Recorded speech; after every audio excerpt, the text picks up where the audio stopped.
Se lancer dans l'optique, c'est un super projet. Mais avant toute chose, il y a un concept, un mot-clé qu'il faut absolument maîtriser, le fonds de commerce. On va décortiquer ça ensemble et voir pourquoi c'est vraiment la pierre angulaire de tout projet d'installation.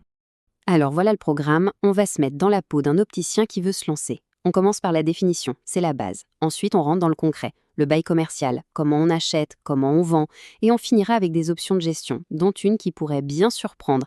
Allez, on y va? Bon, première question, et c'est la plus importante, un fonds de commerce, c'est quoi au juste?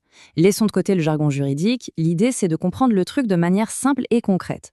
Pour faire simple, imaginez que le magasin, c'est une voiture. Eh bien, le fonds de commerce, c'est tout ce qui permet à la voiture de rouler. Le moteur, les roues, les volants, tout l'équipement.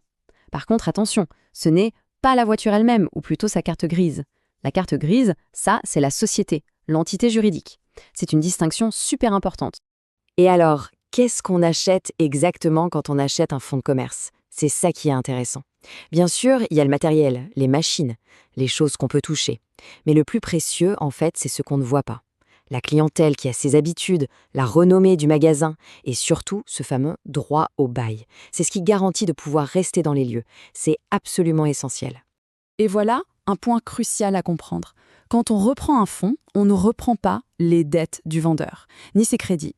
On n'achète pas non plus les murs du local. C'est un peu comme si on appuyait sur Reset. Ça permet de démarrer avec une situation financière propre, sans hériter des problèmes du passé. Ok, on a vu ce qu'était le fonds. Maintenant, parlons du lieu où il se trouve.